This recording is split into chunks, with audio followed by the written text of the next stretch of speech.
আশা করি আপনারা সবাই ভালো আছেন, আমিও ভালো আছি। পূর্বাজ লাইফস্টাইলে নতুন আর একটা ব্লগে আপনাদের স্বাগত জানাচ্ছি। তো আজকে হচ্ছে গিয়ে বুধবার, আর এখন বাজে হচ্ছে বেলা 11টা, ওই 11টা 5 এরকম হবে। তো পুজো করে উঠলাম। আজকে খুব নিশ্চিন্তে পুজো করেছি জানেন। আজকে সকালবেলায় যত কাজ আছে সব সেরে নিয়ে তারপর চান করতে গেছি, কেন কি একটু মাথায় শ্যাম্পু করার ছিল, সেই জন্য সকালবেলা উঠে মাথায় তেল দিয়ে নিয়েছিলাম। নিয়ে তারপর যত কাজ আছে সব শেষ করেছি, করে তারপর ধীরে সুস্থে সবাইকে জল খাবার টাবার দিয়ে তারপর চানে গেছি। আর ডাক্তার সাহেব তো আজকে ভোরবেলায় আবার, ভোরবেলা নয়, ওই মুড়ি চিনি জল খেয়ে টেয়ে চান টান করে সে এখন মুডে আছে। সে কারোর সঙ্গে বাড়ির কথা বলছে না, খুব চিন্তায় রয়েছে আর কি। আর শরীরটাও তো খারাপ, তো আবার হলদিয়া গেছে। তো কিছু বলে যায়নি, ভাত টাত কখন খাবে কি খাবে। আমি আমার ধীরে সুস্থে রান্না করব। ডাল ভাত তো হয়েই গেছে, যাচ্ছি একটা তরকারি বসিয়ে দেবো, ব্যাস হয়ে যাবে। আর সকালবেলায় যিশুকে চাউমিন বানিয়ে দিয়েছিলাম, ও চাউ খেয়ে নিয়েছে। আর আমি একটু ওই চিড়ে ভাজা পেঁয়াজ চানাচুর সব দিয়ে মেখে জল দিয়ে খেয়ে নিয়েছি। নিয়ে এই পুজো করে উঠে এখন একটু চা খেলাম আর কি। একদম দুধ ফুটানো, ভাত ডাল সেদ্ধ সব হয়ে গেছে। তো যাই হোক, চলুন তাহলে আপনারা সঙ্গে থাকুন। কাজ করতে করতে আপনাদের সঙ্গে প্রতিদিনের মতোই গল্প করব, চলুন। হ্যাঁ, ওই যে দেখছেন তুলসী গাছটা, ওইটা নতুন আবার বসানো হয়েছে। আগের যে আমার বড় তুলসী গাছটা ছিল সেটা দেহ রেখেছে। তো ওটা অনেক, 1 বছর, প্রায় 1 বছর কি তার বেশি গাছটা ছিল। তারপরে ওই ছন্দাদি গত রবিবার দিন এই গাছটাকে নিয়ে এসে আবার নতুন করে বসিয়ে দিয়েছে। ওই লাগিয়ে দেয়, একটা গাছ নষ্ট হয়ে গেলে ওই আবার নতুন গাছ এনে লাগিয়ে দেয়। আবার ওর ঘর থেকে মাটি নিয়ে এসেছিলো, নিয়ে এসে এখানে মাটি দিয়ে ভালো করে বসিয়ে দিয়েছে। ওই যে দেখুন, উচ্ছে সেদ্ধ, আর এই হচ্ছে পাঁপড় ভাজা, আর এখানে হচ্ছে এই যে পেঁপের তরকারি, আর এটা হচ্ছে আলু পটলের তরকারি। এই যে আলু পটলের তরকারি, আর এই হচ্ছে মুসুর ডাল। আর একটা জিনিস দেখুন, এই যে দেখছেন, এই কড়াইটার মধ্যে মাছের ঝোল রেখেছি। কি যে আনন্দ হচ্ছে না আজকে, দেখুন। আমি ভাবছি এরকম আর একটা কড়াই নিয়ে আসবো রিলায়েন্সে গেলে, কি ভাল লাগছে দেখে। দেখুন, বিকেলবেলা একটুখানি বেরোবো ভেবেছিলাম জানেন তো, মা বেটায় দুপুরবেলা বসে বসে প্ল্যান করলাম যে চল তাহলে আজকে একটু রিলায়েন্সে যাব। কিছু কেনাকাটার আছে, পুজোর আগেই বলুন আর যাই বলুন, কেনাকাটার আছে মোট কথা। তো সে তারপরে তো মানে বসে কথা টথা বলছি, ব্যাস ধুম ধাড়াক্কা বৃষ্টি শুরু হয়ে গেল একবারে। সে এমন বৃষ্টি যে মানে কি আর বলবো। ওর মধ্যে আবার ডাক্তার সাহেব ভিজতে ভিজতে একবারে সে ভিজে চুপচুপে হয়ে একদম বাড়ি ফিরলেন জানেন। দিয়ে তখন কটা হবে, তখন 4:30-5টা বেজে গেছে, সেই সময় এসে ভাত খেলো। তারপরে তো ভাবছিলাম যে বেরোবো, আচ্ছা ঠিক আছে বৃষ্টিটা থামুক বেরোবো। তাও ওই জল কাদার মধ্যে ওই অত বৃষ্টি, হ্যাঁ, তারপরে ওই জল কাদার মধ্যে কি আর বেরোতে ইচ্ছা করে? আর বৃষ্টি তো থামেনি, টিপ টিপ টিপ টিপ করে পড়েই যাচ্ছে। এবারের পুজোটা পুরো নষ্ট করে দিল বলুন।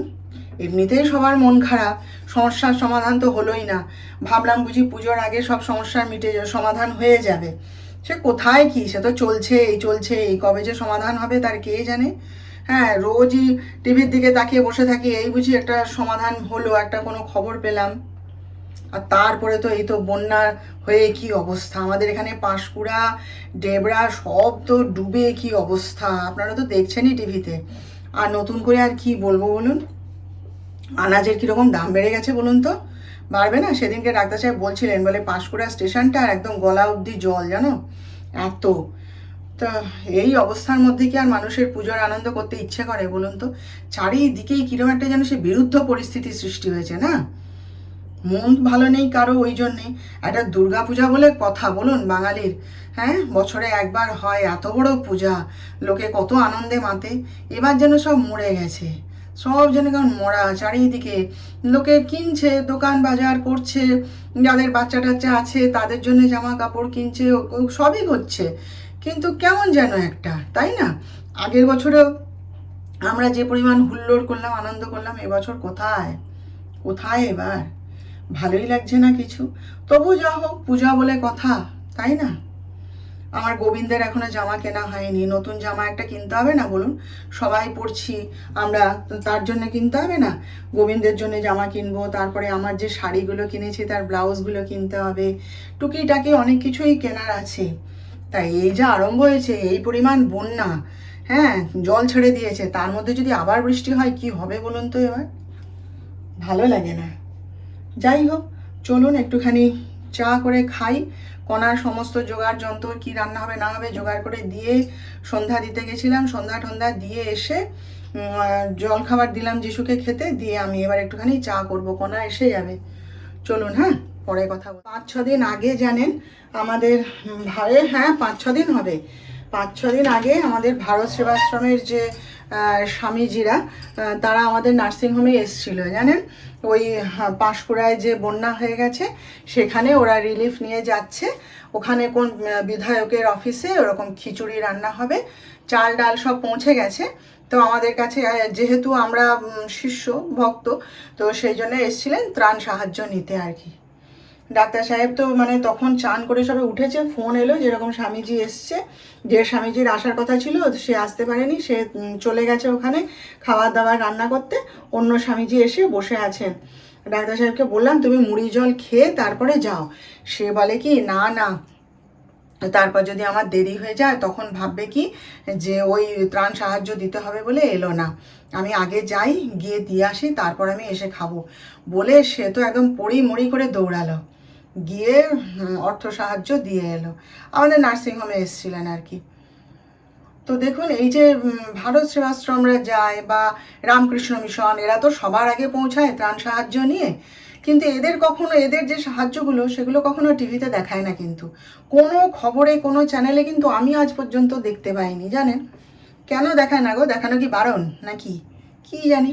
আমি সেদিনকে ডাক্তার সাহেবকে বলছিলাম যে আচ্ছা, সব সময় খালি এত ত্রাণ সাহায্য দিয়েছে, অমুক বিধায়ক তমুক বিধায়ক ত্রাণ সাহায্য নিয়ে গেল, এ সমস্ত দেখায়, কই আমাদের স্বামীজিদের তো কখনো দেখায় না। ভারত সেবাশ্রমী বলুন আর রামকৃষ্ণ মিশনই বলুন, কোনো স্বামীজিদের কিন্তু কখনো দেখায় না বলুন। কি জানি দেখানো কি বারণ নাকি কে জানে। আমি মনে মনে তাই চিন্তা করি যে আচ্ছা, এরা তো সব থেকে বেশি উপকার করছে মানুষের, তাই না? কোথায় না কোথায় এরা পৌঁছে যায় বলুন, ত্রাণ সাহায্য নিয়ে সবার আগে তো এই স্বামীজিরাই পৌঁছায়, কিন্তু এদেরকে কখনো কোনো খবরে কিন্তু দেখায় না, তাই না? আমি এটাই চিন্তা করি মাঝে মাঝে, কি জানি কী ব্যাপার। এই যে আলু কুমড়োর তরকারি, আর এখানে হচ্ছে এই যে বেগুন ভাজা, আর এই যে রুটি, এই হচ্ছে আজকে আমাদের রাতের খাবার। কিন্তু এখন তো কেউ খাবে না, ওরা দুজনে কি কাজকর্ম করছে, আর আমি এখন যাচ্ছি হচ্ছে এই যে মোচাটা একটু ছাড়াই বসে বসে টিভি দেখতে দেখতে, কালকে এটা রান্না করব ভাবছি। তো ঠিক আছে, তাহলে আজকের মতন ছুটি নিলাম, কালকে আবার দেখা হবে আপনাদের সাথে। আপনারা সবাই ভালো থাকবেন, আর আমার আজকের ভিডিওটা ভালো লাগলে প্রতিদিনের মতন রিকোয়েস্ট করছি একটা লাইক, শেয়ার ও সাবস্ক্রাইব প্লিজ করে দেবেন।